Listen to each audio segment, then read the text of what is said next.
Good afternoon and welcome to the Friday video. In Matthew's Gospel, Jesus says, "Everyone who hears these words of mine and acts on them will be like a wise man who built his house on the rock.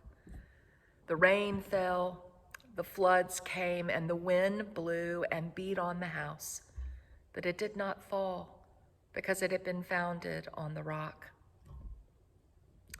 Speaking of rocks, our beloved David Clausen arrived on Thursday as I was meeting with the wardens with a folder full of pictures of our sanctuary from the past 75 years. They joined other photographs that I had pulled from even earlier periods. It was wonderful to see these amazing pictures and to observe what has and hasn't changed in our beloved sacred space.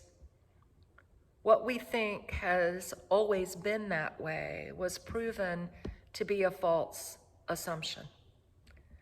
I discovered a floral patterned runner in the church on both sides of each aisle.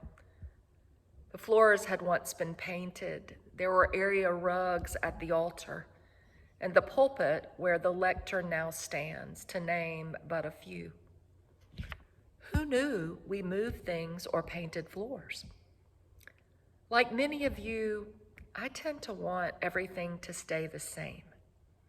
I like routine. I like things to be predictable. But however much that might be true, needs do indeed change over time, and it's incumbent upon those charged with being stewards to respond.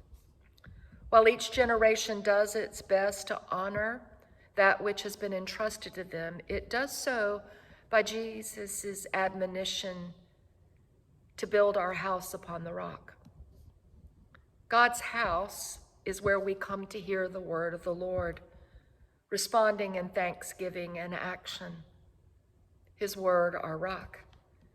It is there we gain strength to go forth rejoicing in the power of the Spirit. The church building is the house built on the rock of our God, a place so many of us return to again and again to listen to the still small voice, or perhaps to hear God's word in community gathered or a sermon preached. We sing "Lift High the Cross" and feel our souls respond. We reach out our hands at the peace and welcome. We are welcomed and fed with the gifts of God for the people of God at communion. It is where we behold what we are so that we can become what we receive. The physical building known as church